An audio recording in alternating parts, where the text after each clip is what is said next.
ನರೇಂದ್ರ ಮೋದಿಜಿಯವ್ರ ಸರ್ಕಾರ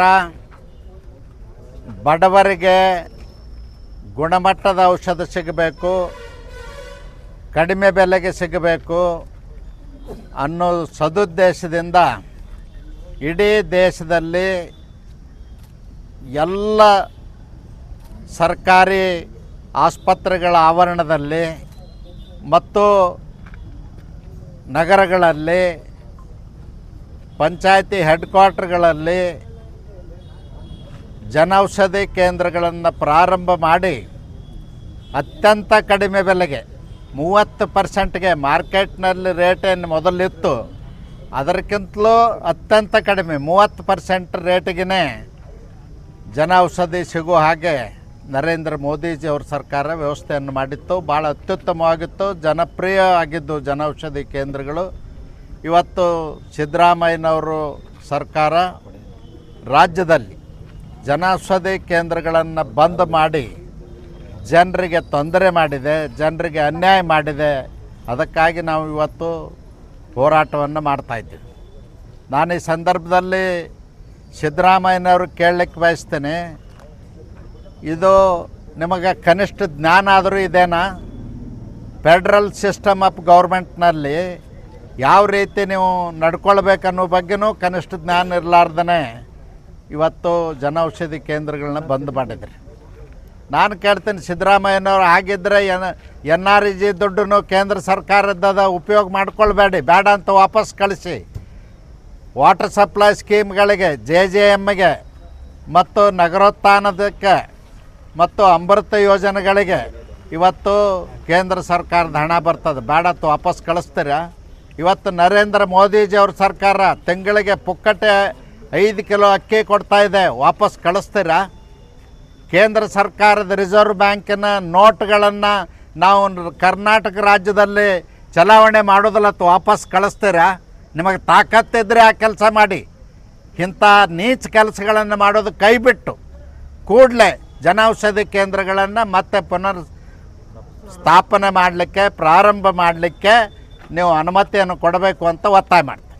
sir, Jal Jeevan mission ಮನೆ ಮನೆ ಗಂಗೆ ಹೆಸರಲ್ಲಿ ಎಲ್ಲ ಕಡೆ ನಲ್ಲಿ ಹಾಕಿದ್ದಾರೆ ಸರ್. ಹೊಸದಾಗಿ ಹಾಕಿರ್ತಕ್ಕಂಥ ರಸ್ತೆನೂ ಸಹಿತ ಆಗುದು ತಿರ್ಗಾ ಎಲ್ಲ ಇವತ್ತು ಇನ್ಸ್ಪೆಕ್ಷನ್ ಮಾಡ್ತಾ ಇದ್ದೇನೆ, ಅದ್ರ ಬಗ್ಗೆ ಗಮನ ಹರಿಸಬೇಕು. ಅಲ್ಲ ಇನ್ಸ್ಪೆಕ್ಷನ್ನೇ ಮಾಡ್ತಾ ಇದ್ದೇನೆ.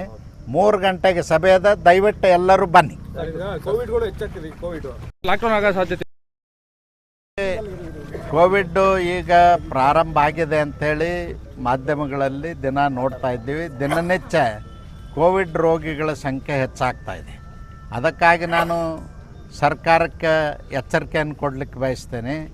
ಕೂಡಲೇ ಕೋವಿಡ್ ರೋಗಿಗಳಿಗಾಗಿ ಪ್ರತ್ಯೇಕ ವಾರ್ಡ್ಗಳನ್ನು ಮಾಡಿ, ಔಷಧೋಪಚಾರದ ವ್ಯವಸ್ಥೆಯನ್ನು ಮಾಡಿ, ಡಾಕ್ಟರ್ಸನ್ನು ನೇಮಿಸಿ, ಸಿಬ್ಬಂದಿ ನೇಮಿಸಿ ಮತ್ತು ಪ್ಯಾರಾಮೆಡಿಕಲ್ ವರ್ಕರ್ಸ್ಗಳನ್ನ ನೇಮಕ ಮಾಡಿ.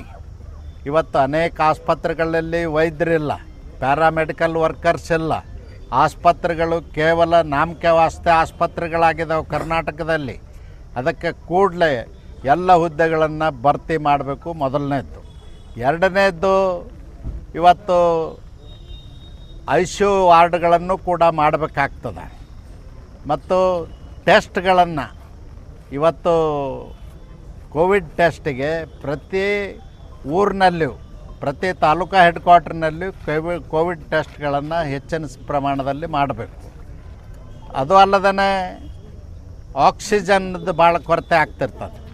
ಕೋವಿಡ್ ಬಂದಂಥ ಸಂದರ್ಭದಲ್ಲಿ ಆಕ್ಸಿಜನ್ದು ವ್ಯವಸ್ಥೆ ಮಾಡಿಕೊಳ್ಬೇಕು. ಆಕ್ಸಿಜನ್ ಸಿಲಿಂಡರ್ಗಳನ್ನ ಕೊಡ್ತಕ್ಕಂಥದ್ದು ಆಗಬೇಕು.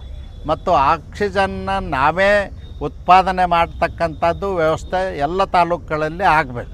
ಆಕ್ಸಿಜನ್ ಕೊರತೆಯಿಂದನೇ ಅನೇಕ ಬಾರಿ ಸಾವು ನೋವುಗಳು ಆಗ್ತಾಯಿರ್ತಾವೆ. ಅದಕ್ಕಾಗಿ ಔಷಧೋಪಚಾರ ಮಾಡೋದು, ಆಕ್ಸಿಜನ್ನದ ವ್ಯವಸ್ಥೆ ಮತ್ತು ಟೆಸ್ಟ್ ಮಾಡ್ತಕ್ಕಂಥದ್ದು ಹೆಚ್ಚಿನ ಪ್ರಮಾಣದಲ್ಲಿ ಮಾಡಿ ಜಾಗೃತಿಯಿಂದ ಸರ್ಕಾರ ನಡ್ಕೊಳ್ಬೇಕು ಅಂತೇಳಿ ನಾನು ಒತ್ತಾಯ ಮಾಡ್ತೀನಿ.